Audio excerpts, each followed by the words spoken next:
The sky was always too perfect cerulean blue, with just the right number of clouds, like a painting drawn by something that had only read about Earth in a textbook. Mia Carter sat beneath the artificial oak, her hands busy carving into a chunk of smooth stone, a task that had no purpose except to remind her she still could. Around her, the dome stretched into a tranquil, lifeless paradise, manicured grass, streams with carefully calculated flow rates, even birdsong dilute every 6.2 minutes. But the silence between those sounds was suffocating. Cameras perched high in the fake trees followed her every motion, always watching, always recording. Nearby, her teenage son Ben sat curled on the ground, unblinking. He hadn't said a word in weeks, not since they were taken. Not since he watched his father bleed out on the asphalt while the sky cracked open and swallowed them whole. Mind replayed it every time she blinked one moment, a road trip to Yellowstone. The next, a white flash in alien hands, cold and precise, through the black mirrors embedded in the trees. Surveillance feeds flickered, her car spinning, her screams, the red on her husband's shirt. The Archeol called it a collection event. They labeled humanity as level to sentient, emotionally expressive, but cognitively erratic. Too aware to destroy, too primitive to respect. That's what the signs read outside their enclosure, written in a language only the captors understood. A habitat for the broken. But somewhere deeper in the preserve, a figure moved differently. Harlan Voss, face scarred, body tense like a coiled spring, dragged a stick toward the perimeter. He jabbed it into the invisible field. Lightning licked his hand. He didn't flinch. He grinned. Back under the tree, Mia brushed away the dirt from her carved words. Just initials. Proof. Voice. Dry and cracked, murmured the thought. She hadn't dared speak aloud until now. They thought they built a cage for animals, but we were the only ones watching them back. The sky was too perfect to deep, manufactured. Blue hanging above the tree line like a lie, with clouds drifting in slow, programmed arcs. Fluffy simulations of Earth's chaos, just enough to load the eye, but never enough to feel real. It had no smell, no edge, no randomness. Mia Carter sat beneath the synthetic oak, dragging the sharp edge of a rock across its plasticky bark. Carving B beneath the fading D+M. Her son, Ben, sat 10 yards away, knees hugged to his chest, silent since the day it happened. The dome shimmered above them, a curved wall of transparent alloy encasing a replica of Earth's beauty trees, waterfalls, birdsong, but none of its soul. Cameras blinked. Water crashed every 34 seconds. The illusion was perfect. The Archeol called it a preserver-safe habitat for a species they deemed level to sentient, emotionally expressive, neurologically regressive. A cruel label etched into a plaque for tourists to read. Mia had seen other domes artists, soldiers, families, humans, segmented, displayed like glass animals. Some screamed, some begged, some, like her, carved memories into wood that would never rot. She glanced at Ben, once full of laughter and science fair trophies, now a silent statue staring through a world made of lies. She wanted to hold him, but the last time she tried, he recoiled like she was fire. How do you explain to a child that the world ended on a sunny Montana highway? Surveillance logs flicker in her memory white light. A descending ship, David's blood on the windshield, Ben frozen in the back seat, scream locked in his throat. Now, under this fake sky, that moment replayed endlessly. She whispered to Ben, reaching out, but stopped just short. "I miss him too," she said, voice cracking. He didn't blink. The space between them grew heavier.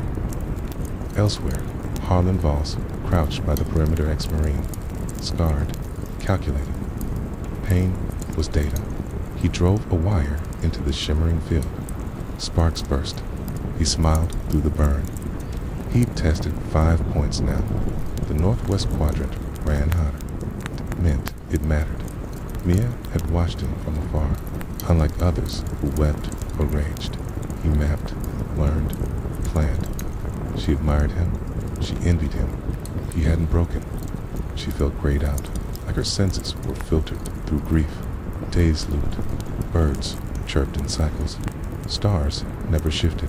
The dome even showed constellations from Earth's northern sky familiar. Patterns meant to soothe. They didn't. They haunted.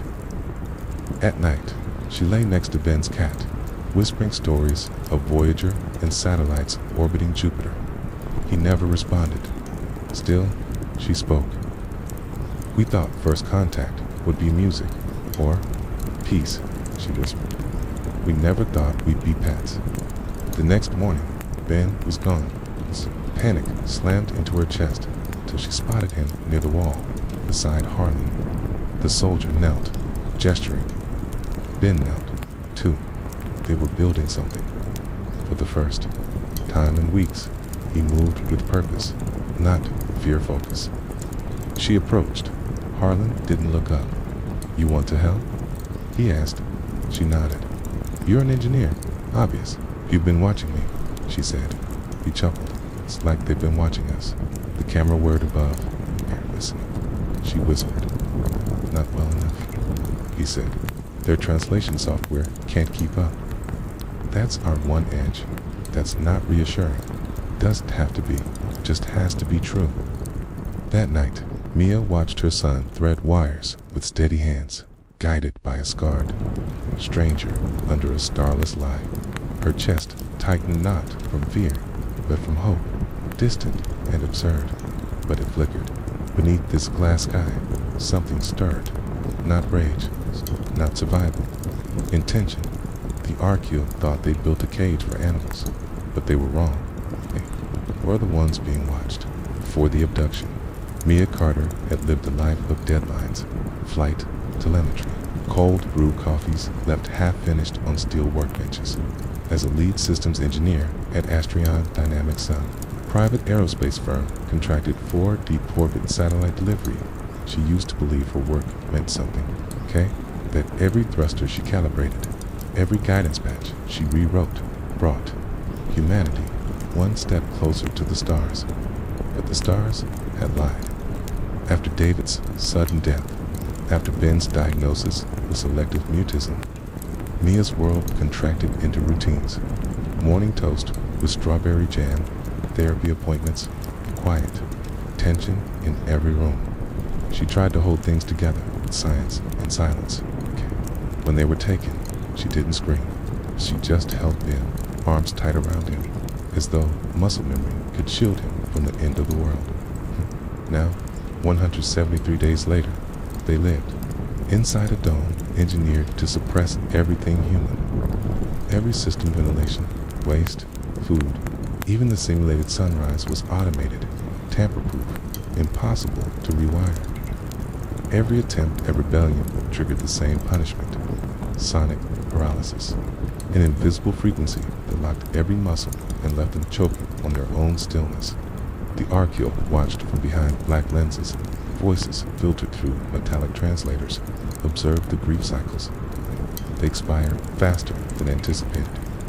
Harlan Voss, former soldier, had tried everything short-circuiting irrigation pumps, rerouting power from the food dispensers, but each failure left him twitching in pain, surrounded by blinking drones and humming walls.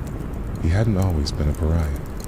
Once, he led covert recon teams in war zones no one talked about until he exposed a black site massacre. His name was redacted, his career erased. Truth, he learned, didn't save anyone. It just made you easier to silence. Dr. Jules Abrams, on the other hand, didn't care to be saved. A biologist who once testified before the UN about biosphere. Collapse.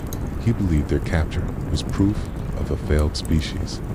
We don't deserve rescue, he told Mia once, as they sat on a stone ledge mimicking Appalachian granite. We deserve to be cataloged and left to rot. Luis Ortega disagreed, retired middle school teacher from El Paso. His kindness was unshakable. He organized story circles, tried to teach mindfulness, breathing, and grew herbs from stolen seed pods. You either teach the next generation, he said, or you vanish. Tala Reid, youngest among them, had hacked into an international bank at 15 not for money, but to expose tax fraud. She was sardonic, sharp-tongued, and brilliant. She was also terrified of sleeping, as the dome induced lucid dreams laced with memory extractions. "They're not watching us," she once muttered to Mia in the middle of the night. "They're downloading us." Mia didn't argue. She was too tired to pretend anymore. One morning, while scrubbing synthetic moss from the habitat wall, Mia found something wedged behind a ventilation panel, a sliver of broken metal, bent at one end, barely longer than her palm, probably from a cleaning drone, dislodged by accident. She palmed it without hesitation. A tool, a shard, key. She didn't show the others, not yet. She just stared at it that night, her fingers tracing the jagged edge, and thought about how glaciers carve valleys, how pressure creates diamonds, how silence is never empty. It builds, it waits, it remembers. They thought we'd crack. They didn't know we were building something with every fracture. The rain fell wrong that day, too heavy, too fast, breaking the illusion the Archeal worked so hard to maintain. And in that glitch of weather, that accidental break in their sterile perfection, a maintenance drone jittered overhead, sputtered, and clipped a branch it was programmed to avoid, and from its underbelly, something small and shining dropped into the moss, half buried before it could self-repair or vanish again. And Harlan saw it first, lunging forward like instinct, Tala right behind him, knees hitting synthetic ground as they pried it free, just a shard. A transparent crystal threaded with microscopic filaments, but Tala's breath hitched the second. Her fingers touched it, her eyes wide, whispering, "It speaks in pulses, binary-like." And in that moment, something shifted under the surface of all their fear. Something with shape and motion, because now they had something, a piece of the machine that caged the man, while the Archeal resumed their schedule, correcting the rainfall and resetting the sky.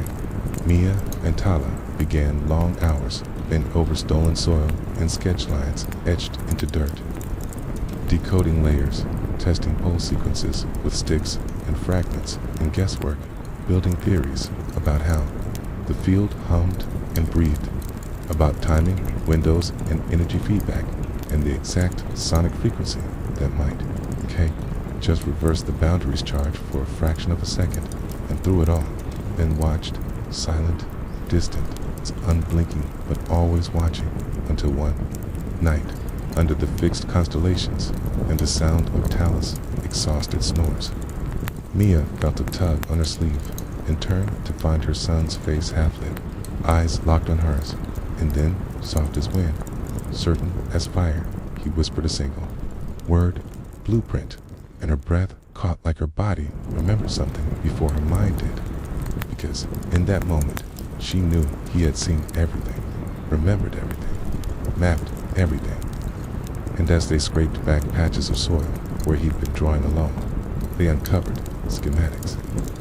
Dozens of them, circuit shapes, field grids, drone signatures, everything their plan needed, and everything the Archeal never thought a 12-year-old could memorize. But now, everything was different, because they weren't just surviving anymore.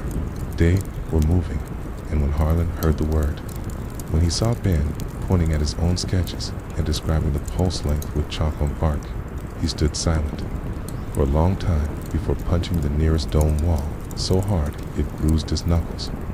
Growling through clenched teeth, they noticed we're not grieving right. They called it progress, but it felt like breaking themselves into pieces small enough to hide from the Archeal. Because as the group began testing low-frequency signal loops using body positioning, rhythmic movement, and timed reflections off water and glass shards, they knew they were walking a razor's edge between rebellion and annihilation. Yet Mia couldn't stop, couldn't rest, obsessed with outthinking their captors, drawing schematics late into the artificial night, pushing in to recreate patterns faster, sharper, more precise, ignoring the way his hands trembled or his eyes grew hollow. And when Luis gently told her, "We don't beat them by becoming what they expect cold," she barely heard him, too busy chasing angles and wavelengths, even as the dome itself seemed to lean closer. Surveillance drones now circling like vultures, whispering hums in every corner. And then, one morning, Jules was taken no warning, no reason, just vanished into the blinding white light at the dome's edge, only to return hours later, limp and gray, mouth clamped shut, something vital in him burned away. And suddenly, everything felt thinner, tighter, poisoned, and when Harlan's traps misfired and data vanished from Tala's cache, they realized someone was leaking plans, feeding the Archaeo information. And it was Jules cynical, broken Jules, who had sold them out for a promised seat on a so-called research council, a chance to study other species, a lie he believed until the Archaeo executed him off-screen.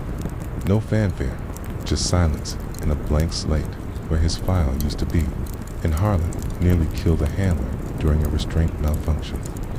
Fists slamming into the creature's strange skin before 4 drones dropped him with paralytics, and the Archaeo called for reset protocol, the final solution to a flawed social cluster, and in the tightening dread that followed, Ben began pulling away again, slipping into silence, until one day Mia snapped cornered by stress, guilt, and too much Lawson shouted at him when he hesitated at a crucial recalibration.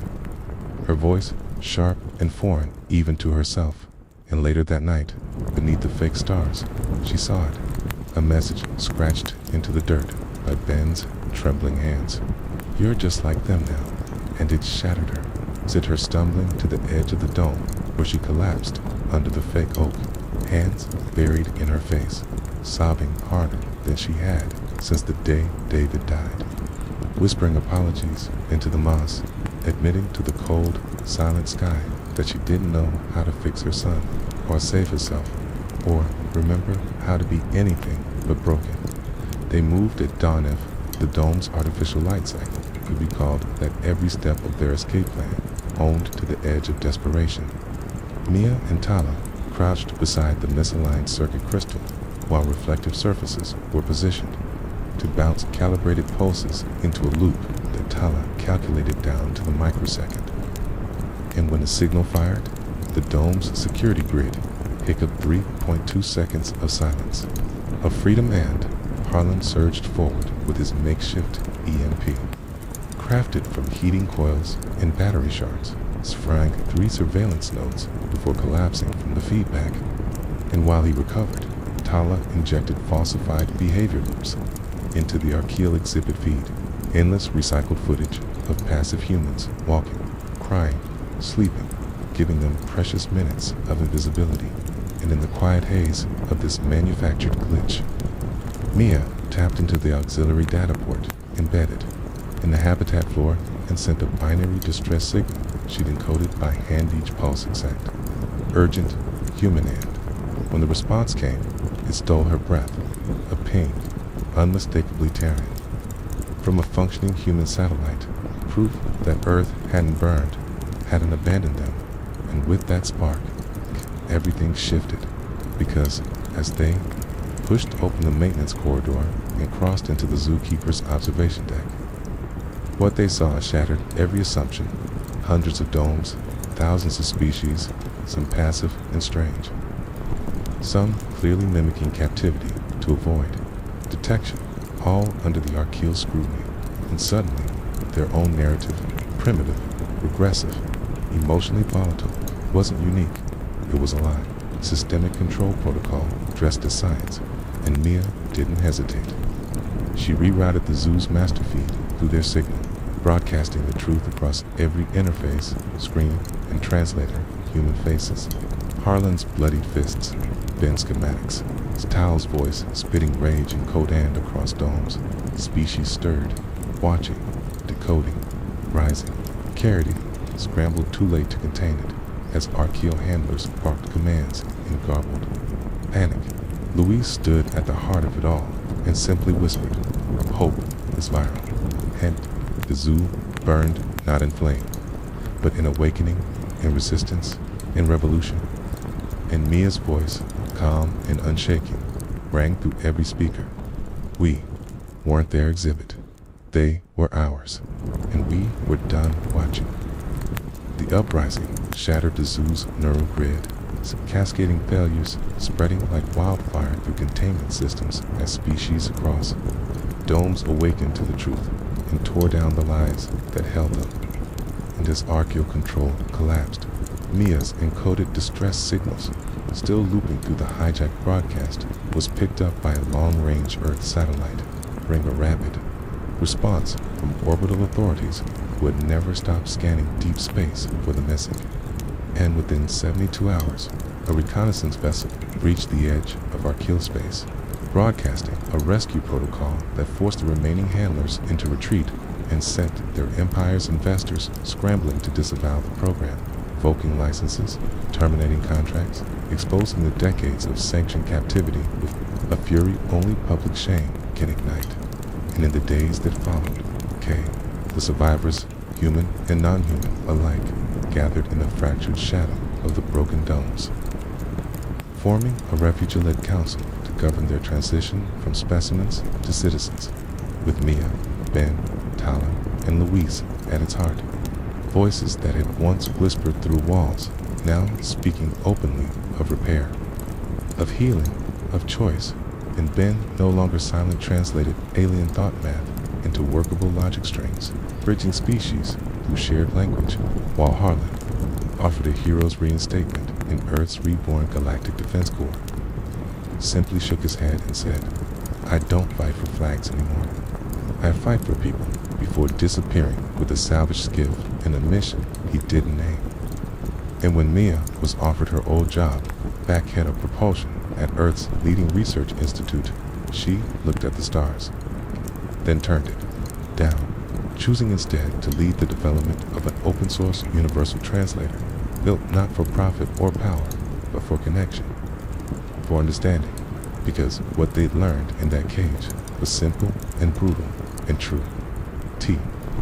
The archaeo had underestimated humanity, not because we wept or fractured, but because they mistook vulnerability for weakness, not realizing that every time we broke, we rebuilt, sharper, wiser, more whole, and the blueprint they feared wasn't etched in metal or kodak, was them, the survivors, the ones who cried and still stood, who remembered and still loved, and in the end, the blueprint was us.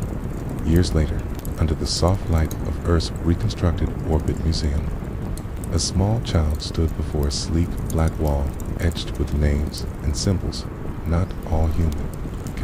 Their eyes wide as they read the plaque beneath the exhibit titled "The Species," that spoke back, and there, tucked beneath the display of shattered drone fragments and schematics drawn in soil, was a simple note handwritten, faded slightly with time reading. The Galactic Zoo didn't know we were awake, but we were, and we never forgot. And far from Earth, on a quiet moon colony where the stars blinked like memories, Mia Carter now taught basic engineering to clusters of children, some with soft gray skin or bioluminescent freckles, others fully human, all of them curious and bold, while her son, Ben, now taller and louder and full of thought, sat near the window drafting the final pages of his memoir, titled "The Dirt Was My Paper," a story about memory and survival, and how even silence can be a scream if you listen closely. And somewhere across the red dust of Mars, Harlan Voss walked alone, unchained. No orders, no walls, just sky and breath and peace, while Tala Reid founded the Reboot Archive, a decentralized, borderless digital library of every language, culture, and resistance they could find, free to all and impossible to erase, in one afternoon. Mia watched as a group of alien children built a crude, solar-powered radio using scrap wire, an old transmission coil, and a permanent marker cap as an insulator. Their laughter echoing across the workshop, and she smiled not because it was perfect, because it was theirs, and in the stillness that followed, as sunlight touched the dome, her voice whispered one final truth into the quiet. We didn't just escape the zoo. We rewrote the story species by species, line by line, until no one ever called us primitive again. In the quiet curvature of the Earth Memorial Archive, housed beneath a glass lattice that refracted sunlight into star-patterned mosaics, a child's maul, curious, barely tall enough to reach the display panel, stood in front of a relic encased in crystal, a worn, dirt-stained piece of synthetic bark with the initials D plus M plus B scratched into it by hand, the tool used to make Ida fractured alloy, shard from a cleaning drone resting beside it on a velvet cushion. The sign above them reading, the exhibit that spoke back. Around the room were artifacts from the uprising schematics burned into soil, Ben's first blueprint recreated in light sculpture, the replica of Harlan's EMP coil, and the metal marker cap that helped build the transmitter that woke the galaxy, and among them sat a humble, handwritten note on yellowing paper, written in a child's print. The Galactic Zoo didn't know we were awake, but we were, and we never forgot. Above, a long looping holovid showed clips of zoodomes blinking out of archaeal control. Liberation uprisings from species with bioluminescent skin and sonar spoken language. The collapse of the archaeal hierarchy, not in fire or blood, but in something deeper in proof, in empathy, in unstoppable witness. And as the child moved on, pointing at the stars, asking questions, the camera held steady on that note, as if the entire museum existed just to make sure it never faded. Far away, on the quiet side of Luna Colony, where Earthrise came soft and slow, Mia Carter stood in a solar-powered dome, surrounded by children of every species human. Calrixian, Yor, a dozen others whose names were once reduced to labels, and taught engineering not as conquest, but as connection, circuit logic, harmonics, solar lattice alignment, problem solving as an act of healing, not domination. Her voice was steady now, stronger, aged with sun and memory. And on her wrist, she still wore the faded fiber band Ben had tied around her hand the night before they escaped. A symbol not of motherhood, but of survival, forged in mutual protection. Across the room, Ben sat at a desk built from reclaimed dome panels, tapping his stylus against a digital slate. Finalizing the last chapter of The Dirt was my paper, a memoir written with brutal grace about fear, silence, and schematic resurrection. A book that would become the core reading in galactic empathy studies, not because it was perfect, but because it was honest, filled with drawings, flashbacks, maps of sound. In the moment a boy watched his mother choose defiance over despair, he now worked with translators, building bridges between species whose language had no words for grief, but knew the resonance of loss. Harlan Voss, whose name lived in both classified files and open rebellion broadcasts, walked alone on Mars, unregistered, unmonitored, choosing the edges of civilization over its praise, carried with him a satchel, a toolkit, and the photos of 12 domes, one for each species that rose the night of the revolt, each one marked with notes. Not as a soldier keeping tabs, but as a witness cataloging life. He refused reinstatement into Earth's defense armada with only these words: "I don't fight for flags anymore. I fight for people." His last known location was somewhere in the red canyons of Valles Marineris, where satellites once caught glimpses of makeshift radio towers and the faint rhythm of encoded pulses. Tala Reid, younger than anyone remembered, yet wiser than most politicians, created the Reboot Archive, living, breathing memory net of languages, uprising footage, survivor interviews, and galactic law rewritten by former captives. The archive was decentralized, impossible to shut down. It's housed on servers across 4 moons and 2 ice planets, and its motto, "No More Silent Domes" was tattooed in 6 alphabets across her arm. She gave lectures via holograph to diplomatic councils, not to beg for reform, but to teach the cost of forgetting.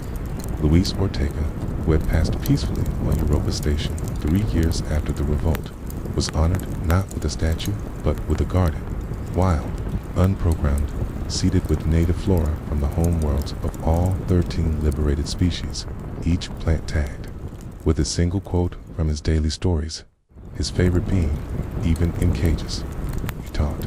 And Mia, who once carved grief into plastic trees and whispered bedtime stories into silence, stood one afternoon by the window of her dome classroom, watching a group of alien children arguing excitedly over a solar receiver they had built, using discarded utensils, a piece of reflective drone glass, and the coil from an old heater. One of them, a soft-eyed child with copper-toned skin that glowed in pulses, held up the circuit and said, "It sings now," and Mia felt something rise in her, not pride, not accomplishment, but a deep, ringing peace that settled into her. Bones like heat after cold, the quiet knowledge that the pain hadn't been for nothing. Behind her, a younger instructor asked, "Did you ever think it would end this way?" And Mia shook her head slowly, eyes still on the children, her voice low but clear. "No, I thought we would die in that dome." But then Ben said, "Blueprint," and I remembered that survival wasn't the end. Survival is just the first draft. So what came after this is the real story. And that night, as she closed her eyes under a glass sky that mirrored no illusion, her voice whispered in narration across every archive, every education dome, every place where survivors taught the next generation how to build from nothing. We didn't just escape the zoo, we rewrote the story species by species, line by line, until no one ever called us primitive again.